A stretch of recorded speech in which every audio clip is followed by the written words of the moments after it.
Heads up, anime onlys. Haru is definitely the best girl of Tokyo Ghoul. You're gonna love her so much that you're gonna want to make her into a plushie.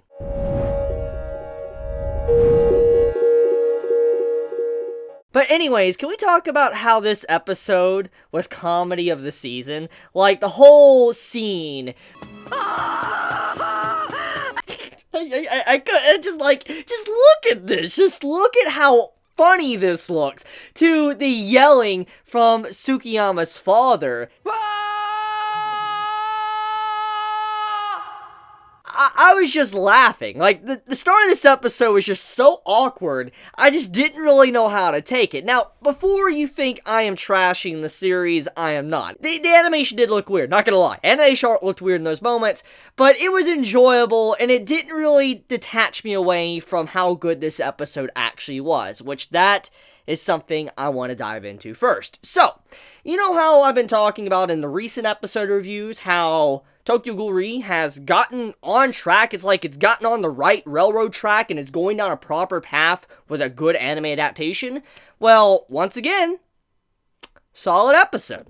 Now, there is some details cut from this week's episode, minor details here and there, some things that are kind of important, but at the same time, the message is still there. For instance, if you're an anime only, you're going to be confused no matter what, so it really doesn't matter at this point. But I mean, if you're a manga reader and you know what's going to happen or what to expect, some of the key dialogue that happens throughout the episode, like for instance the entire scene with Marude and Matsuri when they were having their convo, even though there were some details cut out there, obviously you got the core message of what was going on, even though some details were cut, because you had it to where Matsuri was constantly saying, under the new chief and all that, like we need a new chief. That's basically what he was implying, and so the way he was going about that, he's kind of saying he wants to become the new chief, the director of CCG. So yeah, the context and everything, and the power struggle, it was all there. It was very out in the open, but it was very subtle compared to how the manga did it, because, you know, obviously the anime is just trying to cut some details out to get to a certain point. But in reality, though, it kept the message the same. So I'm not really disappointed in that regard. That's kind of what mostly happened with this episode. It was details that were cut out that relatively were important, but if you're a manga reader and you can understand certain dialogue between the characters and catch it, then you'll still get the exact same thing that happened in the manga. So, no problems there. Honestly, no complaints whatsoever. Now, I do want to talk about something that I truly liked. As a manga reader that's been following the series for years now, I really loved hearing Furuta's voice actor. Just hearing how soft and quiet his voice was and just pleasant sounding, I'm just like, yeah, that's a fitting voice, I think, for Furuta. Anyone that knows about his character, understands him and all that, you're definitely going to say that, yeah, that's definitely the voice that I think fits him perfectly for his character. It's just grade A. And then Kijima as well, hearing his voice actor, the way he displayed himself throughout the episode, I think they also did a fantastic job. But there's one thing I've been actually lacking to talk about when it comes to the Tokyo Ghoul Reanime. Even though I've had a lot of complaints about it, I've complained, I've kind of dragged it through the dirt, threw it under the bus multiple times, I will say, regardless of the problems I had earlier on in this, Tokyo Ghoul Reanime as well, I do say voice acting has remained very consistent and has actually carried Season 3 of Tokyo Ghoul. In fact, I do say that the voice acting is kind of making the music not be able to hold up. Like, the voice acting is surpassing the music for this series, and usually it's the music that carries Tokyo Ghoul, but that really has not been the case for this season of Tokyo Ghoul. It's mainly just been the voice actors that really bring to life these characters and make it so immersive. But anyways, getting on topic though, I want to talk about the little scene with Tsukiyama. So, to kind of explain this briefly for you guys that are, like, new to the anime, maybe you've read the first series of the manga, like, you've read the original Tokyo Ghoul, but you're now just watching anime and reading the manga on the side for Tokyo Ghoul Re, to kind of explain Tsukiyama's thoughts, basically, he's extremely depressed. He's so upset and depressed that he doesn't really know what to do. And let's dive into that and the message of what that really meant. At the end of Tokyo Ghoul, the original OG Tokyo Ghoul, Kaneki, he ran off to try to save everybody, and in turn, he pretty much like sacrificed himself. Arima punctured him full of holes, and eventually he became Heisei Sasaki. He is someone that is no longer the same Kaneki. And at that time, everybody thought that Kaneki died. That's what Tsukiyama thought. And he was on this rooftop abandoned, and he was just crying alone because he realized that this very person that he wanted to make into, like, food, eat, turned out to be one of his closest friends. And he kind of started to shift away from looking at Kaneki as a mill and more as a close friend that he can rely on. And when he lost Kaneki, he didn't realize what he had until he lost it, which drove him into a state of depression, which is what he's in right now. Why he's not eating properly, the why he's starving, the why, he looks like he does, like he's malnourished or whatever, is because he's not taking care of himself. He doesn't care anymore. He's not happy anymore, and he wants Kaneki, but Kaneki is no longer around,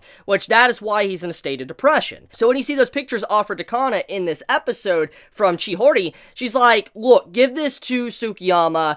Do not, try to hide these photos. If you really care about his well-being and you want him to recover, show him these pictures. And so she showed Tsukiyama the pictures, which then he's like, tell me more about this, and that's kind of where the episode ends, which shows a different change in Tsukiyama. He's starting to realize that maybe Kaneki really isn't dead, he's still alive, which is kind of like a big wake-up call for him, and allow him to kind of step back up and get back on the horse to where he can be like himself once again. So that's kind of what that was there going on with Tsukiyama. He was just extremely depressed, and he was upset to lose a friend. That at one time he wanted to kill and eat, but now he realized that he just was a close dude that understood him. So, yeah.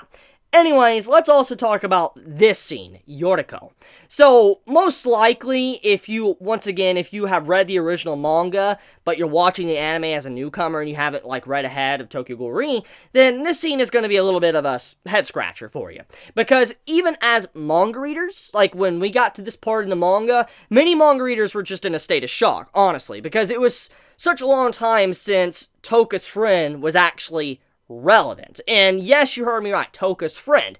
Toka as in the main female character of Tokyo Ghoul. Yeah, that Toka. See, Yoriko was Toka's best friend, human best friend, the equivalent of how Kaneki was a friend with Hide. That's kind of how Yoriko was to Toka. And Toka even hurt herself in the past by eating human food just to make her friend happy. That's what she did multiple times in the original Tokyo Ghoul, which shows that Yoriko was very special to Toka.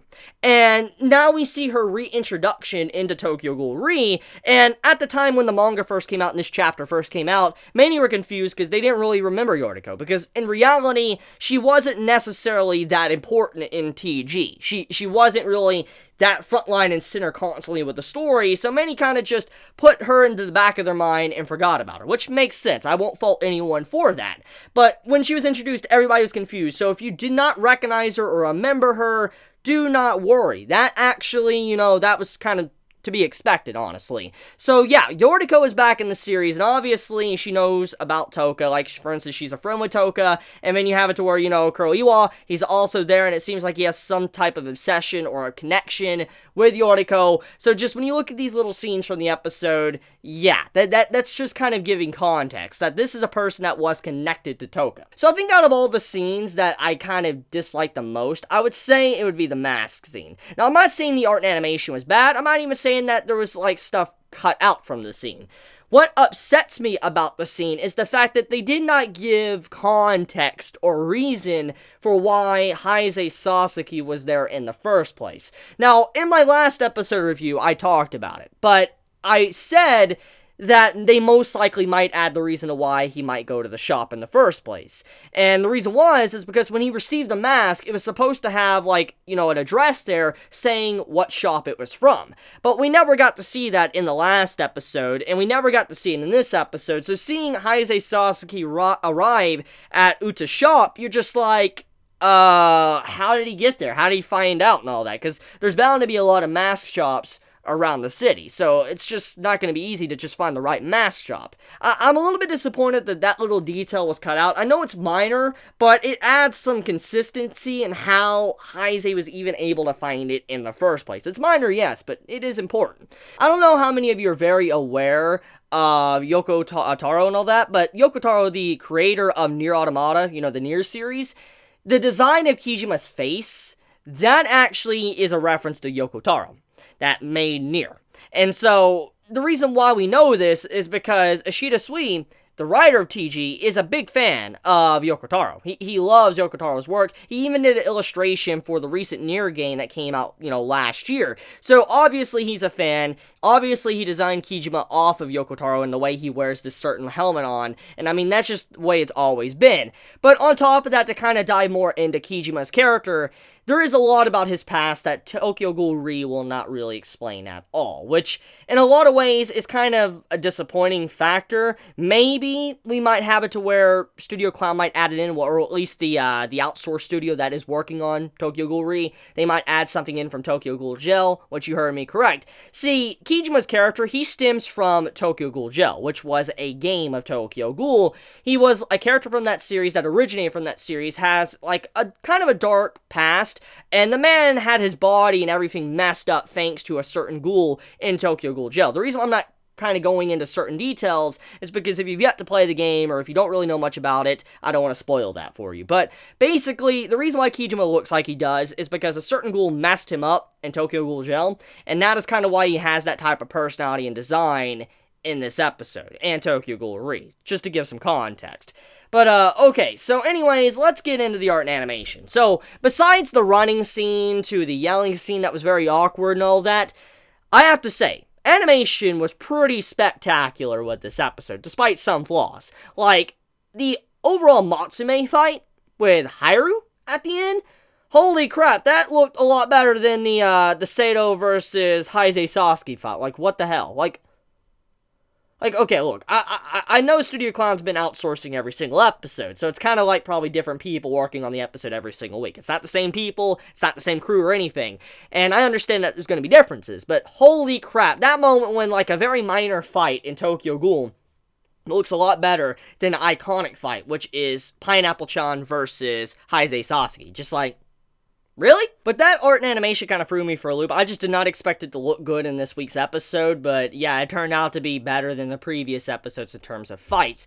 Now, we also get a little scene with Hinami and all that, which I think was done extremely well for the episode. There was some context that was removed, but once again, this goes back to what I said at the beginning of this video, that yes, there was details cut, but in reality, all the same meaning and message was there. It's very subtle, and if you're new to this series or whatever, obviously you're not going to get it in the first place, but if you're a manga reader, you'll understand it right away. So, I think the Hinami scene was well done. I have really no problem with it whatsoever, and especially the Shirazu stuff as well. Oh my god, like, seeing the man have, like, PTSD and thinking about what happened to Nutcracker, it really adds an extra layer to his character to show how he's mentally struggling with the fact that he took down a ghoul that was very similar to a human. He's starting to view himself like a murderer. That's kind of how you can look at that. Like, he realizes that he took someone's life that was a sentient creature that had intelligence, could be spoken to. He took its life, and now he's dealing with that pain, and he's trying to overcome it. So, that is why he got sick when he looked at the Quinque and all that, because he realized that this girl was literally shoved into a box, and now he's going to be using her as a weapon. It's pretty disgusting when you really look at the context of it. But that's about it when it comes to this week's episode of Tokyo Ghoul Re. I have to say, good episode. I mean, hands down, Tokyo Ghoul Re has gotten a lot better. I am very happy with the development of the anime. I mean, it could still go to crap, it could still become really bad in a couple episodes, but I have to say, once again, another decent episode. So let me know your thoughts in the comments below. If you enjoy my content, please subscribe. If you like this video, please leave a like, and I love you guys. Please be safe, stay healthy. Chibi out.